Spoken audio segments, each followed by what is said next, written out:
देखिए, कोई भी सरकार है, दिल्ली में अरविंद केजरीवाल जी जब मुख्यमंत्री नहीं थे तब भी दिल्ली के सरकारी अस्पतालों में जो इलाज है वो फ्री मिलता था और प्राइमरी एजुकेशन से लगाकर ये सब फ्री था। लेकिन आज जो केजरीवाल जी जिस तरह से दिल्ली के अंदर सरकारी पैसे का जो बेजा इस्तेमाल कर रहे हैं, वो कोरोना के समय में जब लोगों को ऑक्सीजन की ज़रूरत थी, जब इलाज की ज़रूरत थी, जब बेहतर इंफ्रास्ट्रक्चर की ज़रूरत थी, तब जाकर उस समय 490 करोड़ वो उन्होंने विज्ञापन पर खर्चा किया। ये दिल्ली की जनता का पैसा था जो टैक्स के रूप में देती है। आज वो कहते कि हम भारत को अच्छा बनाने के लिए कर रहे हैं। अरे भैया, तुम्हें जिम्मेदारी दिल्ली की मिली है तो दिल्ली को तुम बेहतर बना लो। दिल्ली में जो स्कूल हैं, स्कूलों के हालात ये हैं कि 80% स्कूलों के अंदर प्रिंसिपल और वाइस प्रिंसिपल नहीं है। 70% स्कूलों में साइंस नहीं पढ़ाई जाती है। यहाँ पर 9th और 11th में बच्चों को इसलिए फेल कर देते हैं मनीष सिसोदिया जी, क्योंकि उन्हें 10th और 12th का रिजल्ट दिखाना है और पूरे देश में प्रचार करना है कि हमारा बहुत अच्छा रिजल्ट है, हमारा बहुत अच्छा एजुकेशन है। लेकिन आज हेल्थ मॉडल जो उनका हेल्थ स्वास्थ्य व्यवस्था है, खुद उनकी पार्टी द्वारा नियुक्त महिला आयोग की जो अध्यक्ष है वो कहती है दिल्ली सरकार के अस्पतालों में कोई पीड़िता आती है तो उसका 15 से 20 घंटे तक इलाज नहीं होता है। ये खुद वो कहती है, मैं नहीं कह रहा हूँ। और भारतीय जनता पार्टी इसको लगातार कह रही है।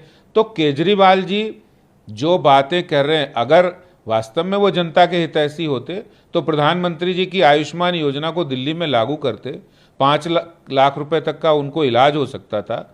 अगर वो वास्तव में गरीबों के हितैषी और दिल्ली की जनता के हितैषी होते तो दिल्ली में प्रधानमंत्री आवास योजना लागू करते, गरीबों को छत मिलती।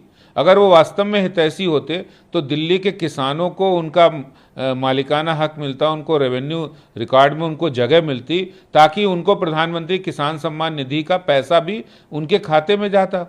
लेकिन आप तो जो गरीब कल्याण की योजना है उनको लागू नहीं किया। और क्या किया आपने? जल बोर्ड क्या कर रहा है? पानी नहीं लोगों को मिल रहा है, करोड़ों का घोटाला है, गंदा पानी आ रहा है। डीटीसी बस ने नहीं खरीदी, डीटीसी बस देने का काम केंद्र सरकार कर रही है। प्रदूषण को कम करने का काम केंद्र सरकार कर रही है। विश्व का सबसे बड़ा इको पार्क बनाने का काम बदरपुर में केंद्र सरकार कर रही है। यमुना सफाई में 2,500 करोड़ रुपए देकर सफाई करने का काम केंद्र सरकार कर रही है। नरेला में फ्लाईओवर बनाने का काम केंद्र सरकार कर रही है। डीडीए काम कर रहा है, जो केंद्र सरकार की एजेंसी है नेशनल हाईवे अथॉरिटी, वो एक्सप्रेस वे बना रहे हैं। यहाँ पर ईस्टर्न पेरिफेरल और वेस्टर्न पेरिफेरल बन रहा है। तो मैं पूछना चाहता हूँ केजरीवाल जी से कि आपको जो 70,000 करोड़ रुपए आपका जो बजट है वो पैसा कहाँ खर्च हो रहा है, और आप वो पैसे का गलत इस्तेमाल कर रहे हैं। और आज इसी कारण से हजारों करोड़ रुपए के भ्रष्टाचार में आपके मंत्री और विधायक और आपकी सरकार लिप्त है।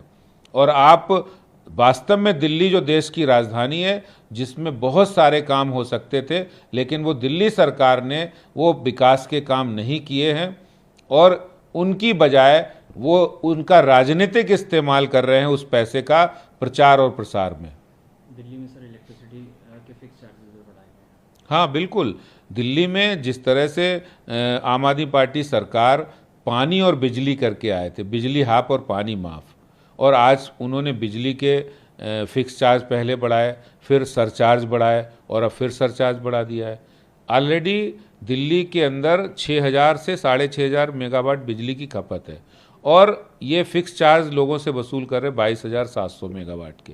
तो पहले से 3-3.5 गुना आप बिजली कंपनियों को पैसा दिलाने के लिए, क्योंकि आपकी बिजली कंपनियों से मिली भगत है, सरचार्ज भी बढ़ा दिया है। और तो और जो बिजली कंपनियों के कर्मचारी हैं उनकी पेंशन और उनको जो आप सब्सिडी दे रहे हैं बिजली की, उसके पैसे भी आप कंज्यूमर से, उपभोक्ताओं से ले रहे हैं। ये सरासर अन्याय है और दिल्ली में हम लोग इसके खिलाफ 19 तारीख को बड़ा एक प्रदर्शन करने वाले हैं। तो दिल्ली में वाटर लॉगिंग की भी काफ़ी समस्या है। बिल्कुल, देखिए दिल्ली में आज से 7 साल पहले जब केजरीवाल आए थे तो 5 साल पहले लगभग इन्होंने एक पूरी दिल्ली का ड्रेनेज मास्टर प्लान बनाया था, जिसको कहा था हम जल्दी लागू करेंगे। आज दिल्ली की ड्रेनेज सिस्टम बिल्कुल कोलैप्स कर गया है। एक दिन भी बारिश होती है तो दिल्ली के अंदर पानी भर जाता है। कारण क्या है कि इनके पास जो बड़े नाले हैं पीडब्ल्यूडी के, वो गाद से भरे हुए हैं, डिसिल्टिंग उनकी प्रॉपर होती नहीं है और उसमें करोड़ों रुपए का भ्रष्टाचार होता है और उसका खामियाजा दिल्ली में लोगों को भुगतना पड़ता है जाम के रूप में। अपने नुकसान होता है काम का भी और घर में गलियों में पानी भरता है, लोग आ जा नहीं सकते। तो बहुत एक बड़ी समस्या है जिसको दिल्ली